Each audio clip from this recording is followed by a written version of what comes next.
and gentlemen, boys and girls, Umbran witches and lumen sages everywhere, welcome to a very exciting episode of Taun Can't Play. I didn't come up with names for the two of us, but the one who's got all the grappling hook and is a reporter about it. That's Preston Black. Hello. And the one who's got the hair that's also clothes and also a weapon, well, hot diggity damn, that's me, Han Mitchell. I'm exceptionally excited for this game. Preston has often, almost since the first time I sat on his couch, has berated me and insulted me for never, ever bringing a game I personally love onto the show he creates with all of his love and heart just from me. And I pointed out Jetmoto and he slapped me. He said, "That's not good enough. I want more." So I finally flexed on him and I said, "Well, you won't let me play on your PS3 because the capture quality the capture quality is not going to look as good as it could because we're using RGB instead of HDMI." For anyone that means anything to. But I finally just had a flex on him. I'm like, you know what? We're going to try. We're going to see what it looks like. We're going to play it. He's been silent ever since his game came on, which I assume means he's furious. And I'm so excited. I'm excited about everything that's happening right now. We're playing Bayonetta, which I love. It's great. I had some problematic feels about it when I first played it, but once it came out on Switch and I played through just the whole thing, I've forgotten the controls of the game, and I think that's really made an impact. I don't remember. We're back. We're back in it. We're home, baby. Oh, we home right now, baby. It's my dodge. I don't even remember what my dodge is, but who needs a dodge? We got moves like this. Since, like, I've known you, you've not stopped talking about Bayonetta. I do love. And I have never even, like, seen it being played on the internet. I've never seen anything to do with Bayonetta. Oh, there's my dodge. So this is a big first for me. I'm liking this space clock. Yeah. So yeah, we're very excited. Yeah. Yeah. This is made by Platinum Games, studio that famously made a version of Resident Evil 4 that eventually became Devil May Cry. I forget the guy's name, Hideki something. Hideki Kamiya, I think. Eventually made Clover Games. They published some other really awesome action games. Oh, I thought that was my friend for a second, but I wasn't paying enough attention, obviously. Oh, I need to get used to my dodge being on the shoulder button. Eventually wound up making Platinum Games, making the absolute banger that is Bayonetta, as well as a couple other real Taun Hour games. That's the space in life right now. I don't know why I keep referencing the Taun Hour, but it's real and valid, and I need you to stop being weird about it. I don't know, I'm into it. Whoa! Yeah, it's a situation I don't think I can lose. There's just opening exposition and kind of like giving you a chance to practice the game before there being too many stakes and really just fucking showing you what you're in for, bud. Yeah. Look at this. I was just thinking, like, as far as like the dip in quality, because we had to downgrade the video, it really just looks like PS2. Yeah. And I'm like, this just looks like God of War. You know what I mean? Like, it's not that bad. Right. I'm sure playing it at its full capacity, it's beautiful, but it's not bad. Yeah, Preston asked me if this looked okay. I'm like, I've seen it look better, but I'm so excited to play this regardless. Like, for anyone who's not played Bayonetta and has not, like, experienced this at all, I hope you enjoy this trip with us.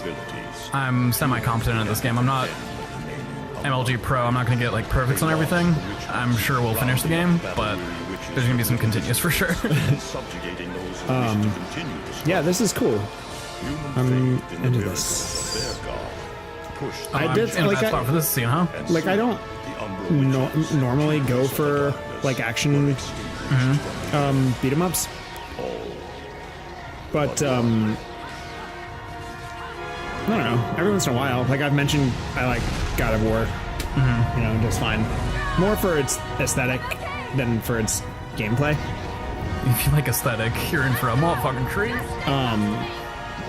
I just like the setting.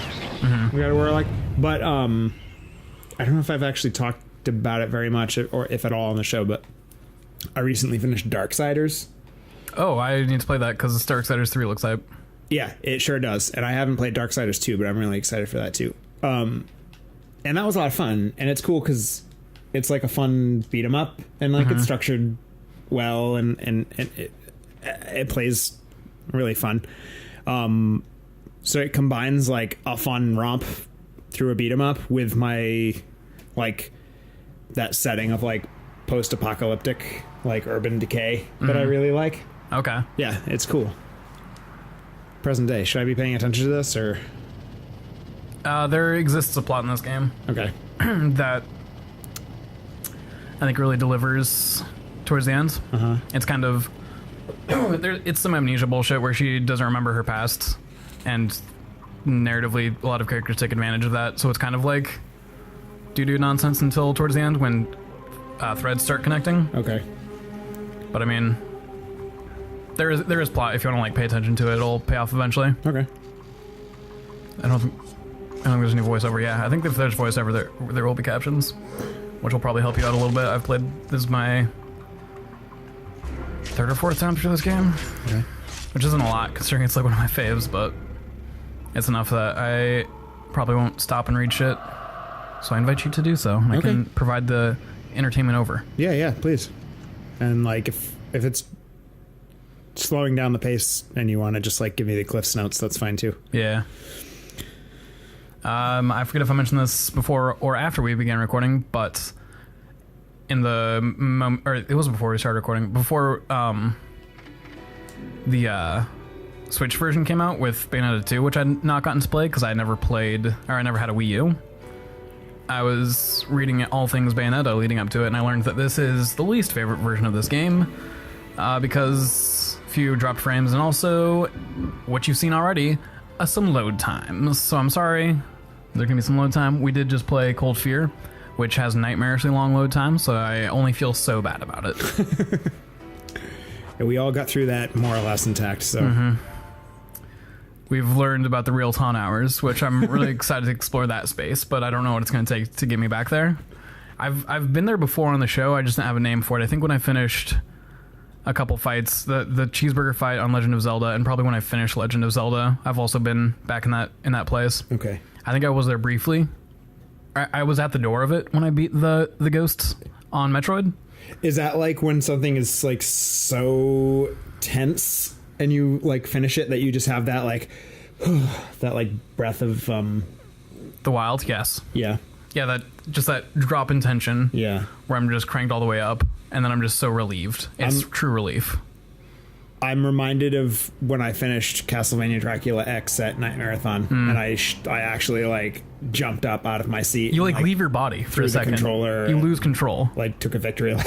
I'm gonna go unplug the goddamn tea kettle. Hold on a second. The tea kettle which haunts me. You guys can't get rid of that. It has to be in our lives forever. Oh yeah, of course.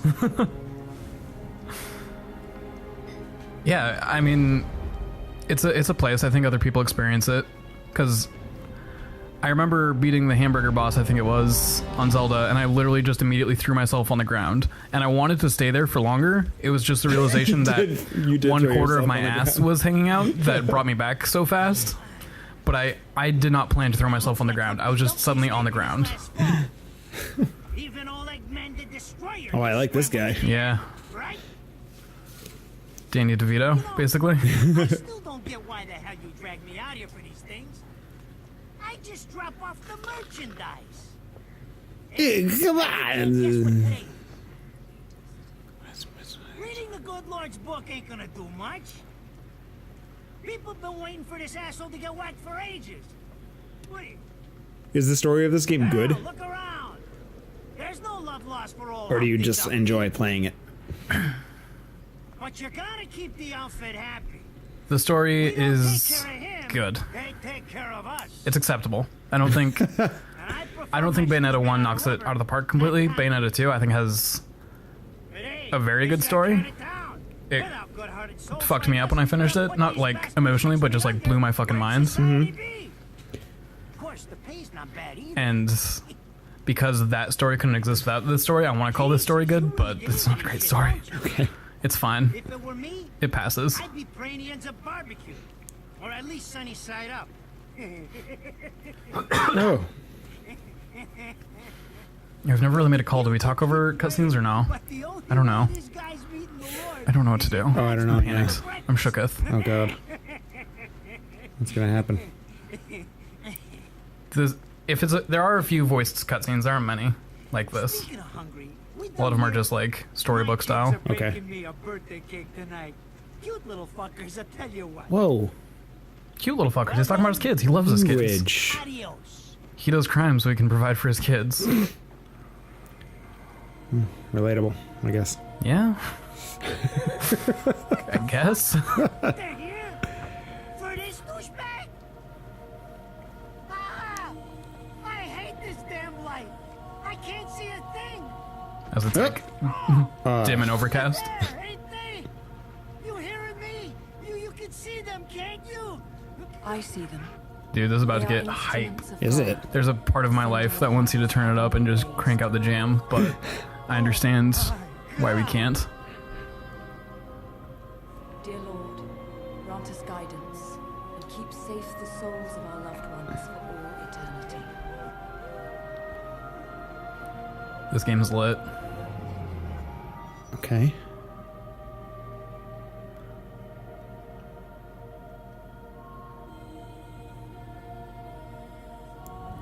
I keep waiting for like the beat to drop. Yeah. Oh. Okay.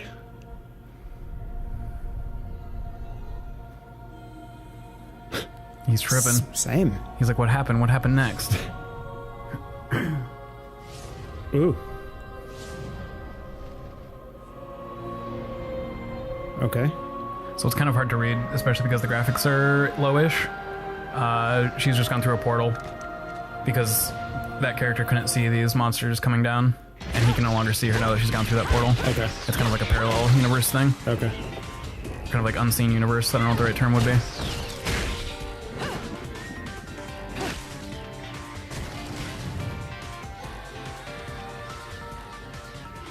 You look tired. Let me tuck you in. Sick burn. Yeah.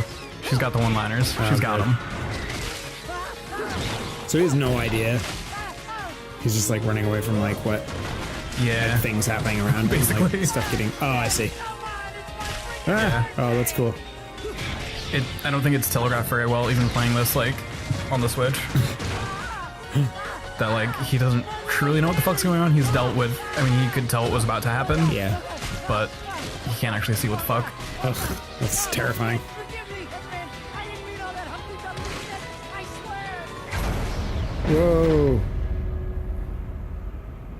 Friend? Or foe. Blade? I was about to make that joke. Oh shit, it's Blade. Next time you want me hands on it, you better make sure I'm dead. His own coffin just broke over his head.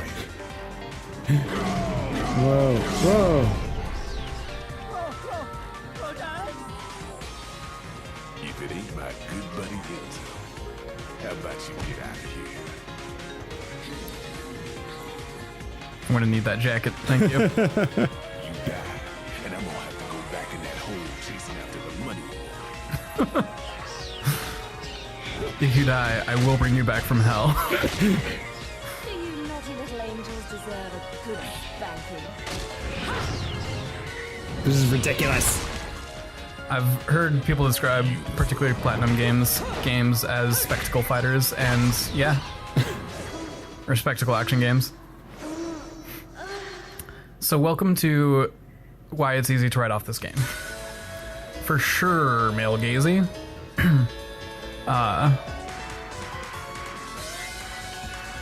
But in my opinion, she is a sexual character, obviously.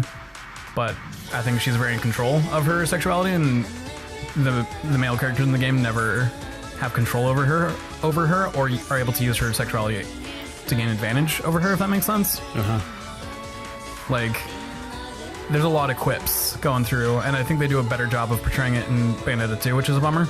But there are a lot in this where it's clear, like, no, she knows she's hot, but she's doing it for her. Do you feel like? I mean, it seems like it's almost being played for laughs to me. Like, Yeah. like it's so over the top, like all the like angles and stuff, that it's like it. feels almost like self-aware. Do you feel like that's the case, or do you really To an extent, I don't think they're trying to make fun of her sexuality. not I mean, like I know not that- make fun of her sexuality, but like make fun of like, you know, the male gaze aspect? Yeah, They're just like really hammering it over your head. they do subvert it in some ways. Yeah. I think it could have been done more heavy-handedly, Yeah. but at the end of the day, unfortunately, this is a game that's made. I haven't looked at like the entire studio, but I know it's, you know, a lot of male credits. Mm-hmm. So it is a situation where I think it is a good, strong female character, but it is written by mostly men. So there are a lot of. If you want to look for things to dislike, they're there. There absolutely exists, but I don't think it's meant to be utterly malicious. I don't think they were like, yeah, we're gonna make a super sexy character who's gonna be hot and horny, and like all these boys are gonna think she's hot and horny, and she's gonna flirt with all these boys. I think it's much more like they made a very badass action character, and a part of that character is that she's a sexual character, but I believe it's all on her own terms. It's a sticky mess. It's a hard game to defend, and I'm not gonna like. If someone disagrees with me, I'm not going to go to war with them. I'm not going to belittle their opinion. I get it. We all have to decide the content we're comfortable with consuming, and you know, set our own barriers and limits. They're going to go and teach me the stuff I learned in that cutscene. That's fine. So you don't think like if someone were just like, no, this is gross and like bad, you like just don't argue, just like, yeah, okay, like I get it. Yeah. I mean, I took a not very long wrong. time Yeah. to play this game because it rubbed me the wrong way visually. Seeing this character without any other context. Sorry, I have to pay attention for a sec. Sure. Oh, they just let me mash it out. That's fine. With no other context, I too was like, this is gross. It's just an overly sexual character. I'm not here for that. I didn't time it right. Whatever. But then once I actually played it and like paid attention to the dialogue and the way that like she presents her character, I think that there's a lot more at play. Sorry, I'm thinking of two things at once because I do have to time this really well. In fact, I'm gonna put this back on you for a second. Sure. Yeah, I mean, I think it's like you said, like we all decide the content that we're comfortable with. Yeah. And I don't think I certainly don't think that it is necessary to not give stuff a chance or to like not see positives. You know what I mean? Like, Yeah. but you sort of have to walk the line of like, I'm gonna take what I can from this. Like, it's a fun game to play, and like there are positive aspects to the way the character is portrayed. Yeah. And if you can, that's fine. And if you can't, then that is also fine. Yeah. I would encourage people to give this game a chance, but if they're uncomfortable with it, if you know they're uncomfortable enough with how sexy the main character is, I'm not gonna like begrudge them that, because you have to put on a lot of blinders to start the game. Yeah. And I do think that by the time you finish the game, you'll not feel as much of a need for the blinders necessarily, but you for sure need them to fire it up without a lot of context. Is it possible to still enjoy content that's not perfect and still be able to admit like what's not perfect about it? Yeah. You know what I mean? Like, Yeah, you're allowed to like imperfect stuff if you're willing to like address the fact that like there's some problematic shit there. yeah. And like we don't need to like rationalize or trick ourselves into thinking that like what I was saying, like how it's self-aware or it's subverting the style. Like that, I'm saying for me, my assumption is that's probably not what they were going for.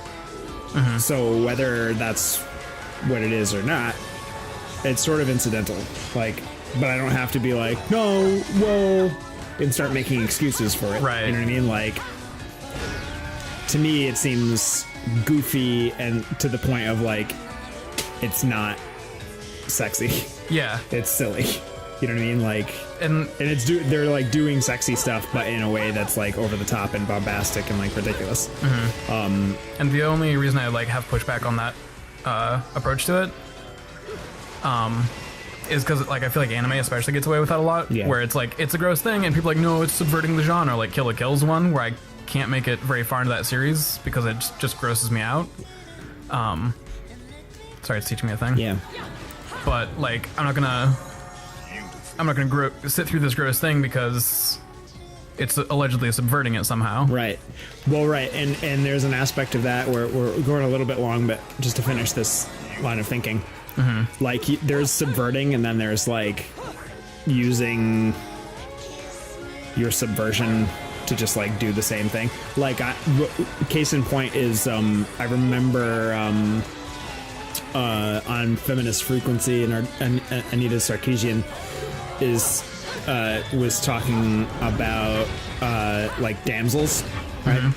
And she brought up Spelunky, and Spelunky. Have you played Spelunky or have you seen Spelunky? We played it for a little while here. Okay, so in Spelunky, if you haven't played it, it's just a goofy little cartoony game about climbing through caves. It's just like a roguelike done, and it's really silly and childlike. And there are little ladies, little damsels are actually called damsels in the game, that are trapped, and you can pick them up and carry them to the exit of each level, and if you do that successfully, then you get a kiss and it gives you 1 hit point back.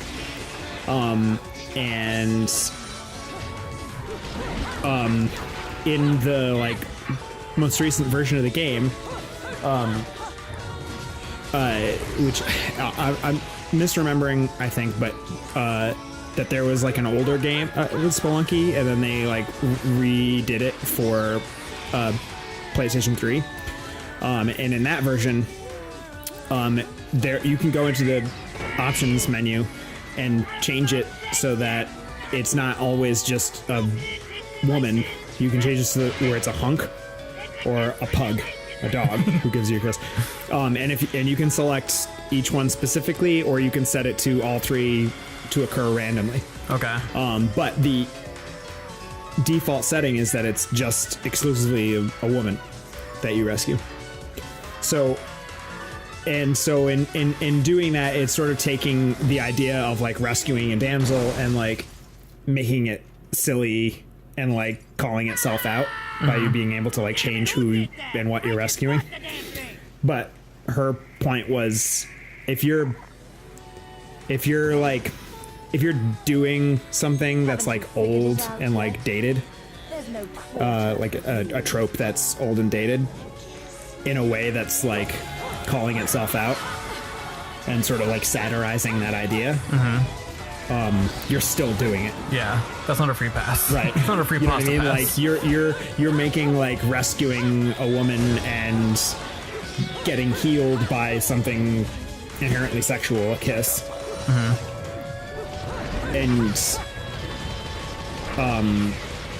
And like, yeah, you're making it silly, but you're still like, doing your the damn character thing, huh? is still getting healed from the kiss from the woman that he just rescued.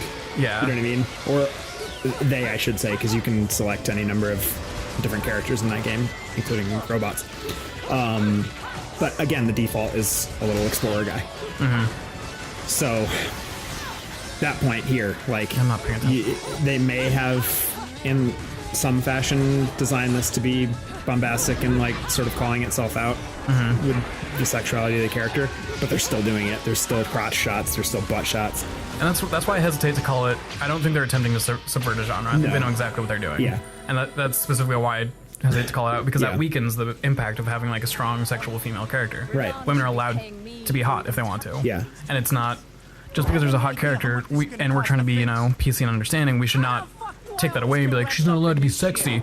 Men made her, she's not allowed to be sexy. I don't think that they're making her for the effect of being sexy. Right. She's a character into sexy, and she owns that as a part of herself. and you'd have to play the game to see that, because Yeah. it's very easy to just look at the marketing Yeah. collateral for the game and just be like, oh, Oops, I can only press Like- the pause button. she's got a butt, Yeah. can't play this game. Exactly. Well, I'm curious to see where this goes, and we went super long, but I thought it was a good Yeah. conversation to have. Probably important to have that right off the bat. Right. But yeah, so we'll keep playing Bayonetta. Belly aching like that. I guess we'll finish this cutscene. Wake Eggman from the dead. So And I don't think I guess I could we're pause doing it, but I don't we're doing pause that in the middle of awkward it. thing where like you say goodbye to someone and then you just keep walking in the same direction to leave. Yeah. we need a rush on our special project. Before this shit Huh. Because there's, on the flip side, like, for example, the Resident Evil movies, like Mila Jovovich. I don't actually know how to say her name because I don't think I've ever heard it out loud, I realized all of a sudden. When he was up here. She's like, she is a badass character, and she's sexy, but being sexy is never a part of her character. It's there as eye candy. It's there to, like, sell tickets. It's Yeah. there to get people in seats. Yeah. And where I think Bayonetta is different is I think she's sexy, and that's very much part of her character. If you took away her sexiness and her owning of her appeal, Yeah. it'd be a totally different character. Whereas like Mila Jovovich, you could totally redesign her character and it'd be fine. You'd still have a badass shooting guns at zombies. Right. Sorry, I opened up a new thought, but the cutscene was going long.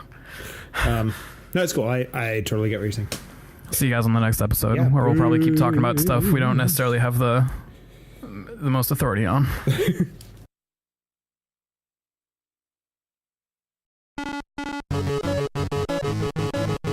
Pressing